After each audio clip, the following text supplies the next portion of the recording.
How's it going, everybody? Welcome back to the Mando Bros channel. It's your boy Big O Nuggets, and today we are all baby Yoda up, guys, ready to get this new episode going because today we're going to be talking about the High Republic era. Now, we all know the amazing news we got during the Game Awards, and that was Star Wars Eclipse.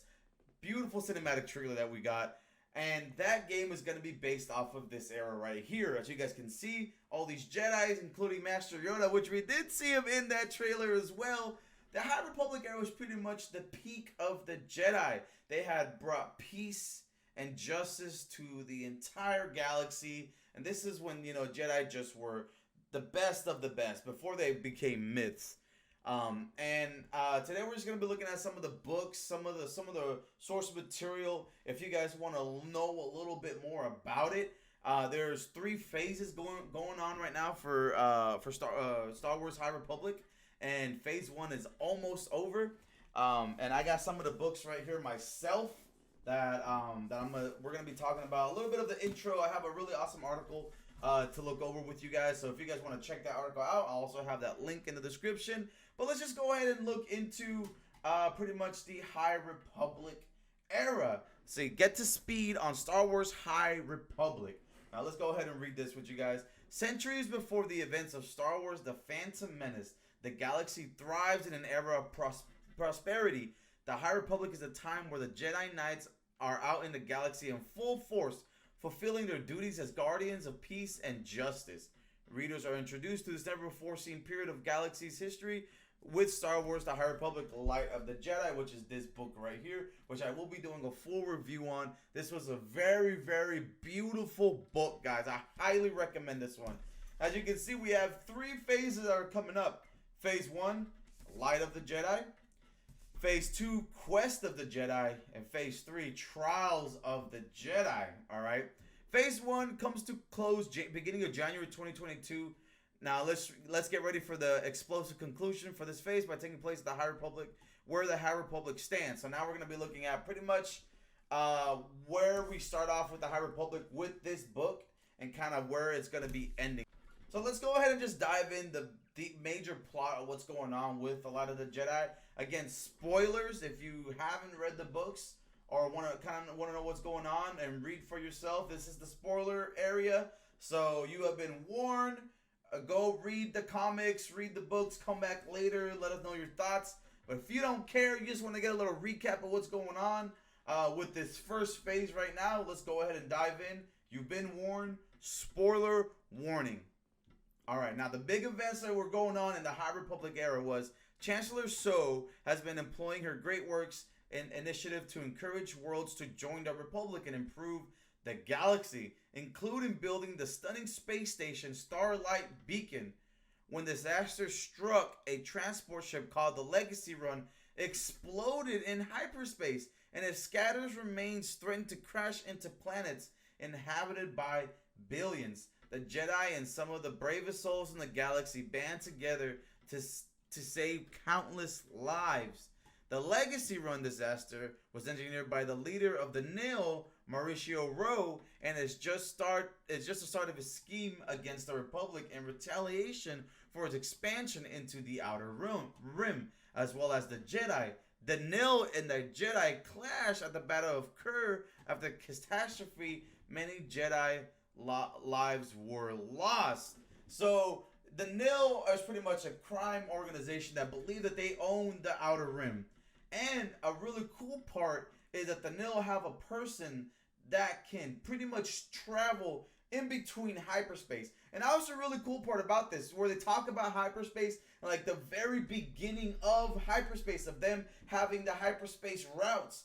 Now, the Nil had somebody who can calculate and plan around all these, let's say, main freeways of hyperspace, and they knew all the back roads to go around, so they were able to jump in and out in different areas, while everybody else in the galaxy just knew the one route through hyperspace. So this is what they had for their advantage, and this is how the Legacy Run, the cargo ship, was destroyed, because they jumped into something too fast in hyperspace, just blew up, and now it's sending all this shrapnel throughout the galaxy in hyperspace speed crashing into planets, pretty much destroying everything in its path. And that's all I'm gonna say about that, because that's pretty much the main plot of the Light of the Jedi. The other awesome thing about this is how beautifully the Jedi are connected with the Force. Now that's another one I want to emphasize.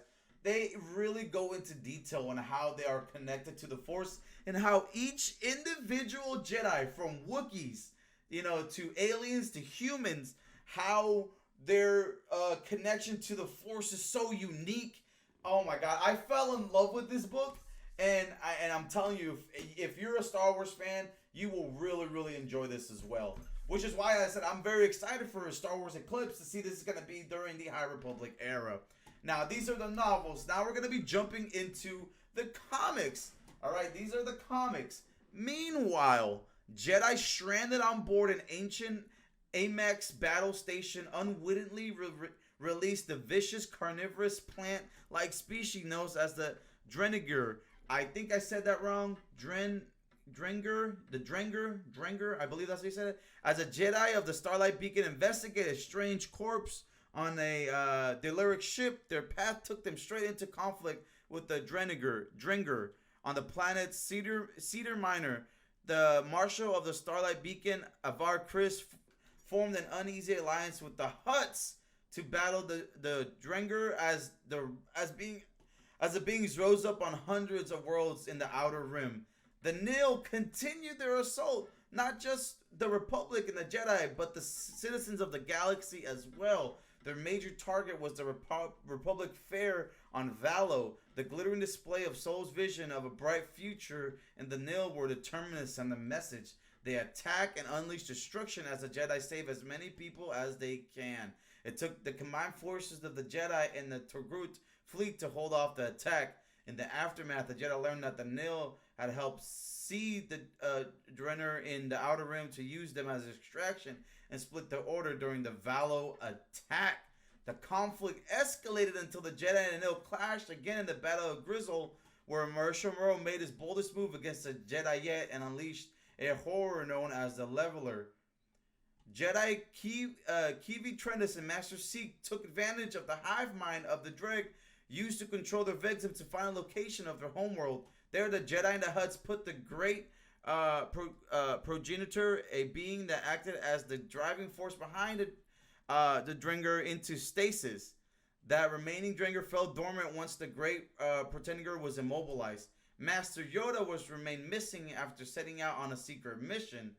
Vestar Ro explored her rare ability to receive visions while in hyperspace, including one that was sent by the magnetic Mara's son Tekka. The Nil are seemingly on the run as the Republic puts on the pressure. The Jedi believe Laura D was the Marauders' leader and had her in their sights. Master Avar Kriss spearheaded the mission to find the elusive D. Keeve, Trendus, and Tarek went undercover as the Nil to discover what was really going on within the ranks, but their plan quickly went awry.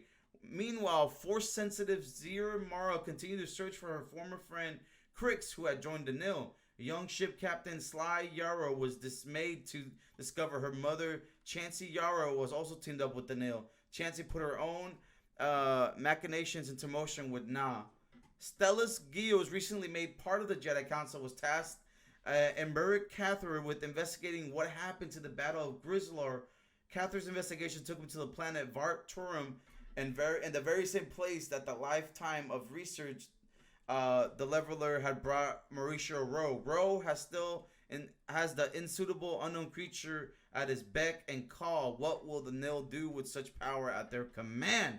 Now, we will find out in Star Wars High Republic: The Fallen Star and Star Wars The High Republic Mission to Disaster, arriving January 4th, 2020, as Phase 1 of The High Republic begins its stunning conclusion. So next month, starting 2022, we're going to get the end of Phase 1, which is such a beautiful, beautiful series. And that's comics and novels tied in together really, really well.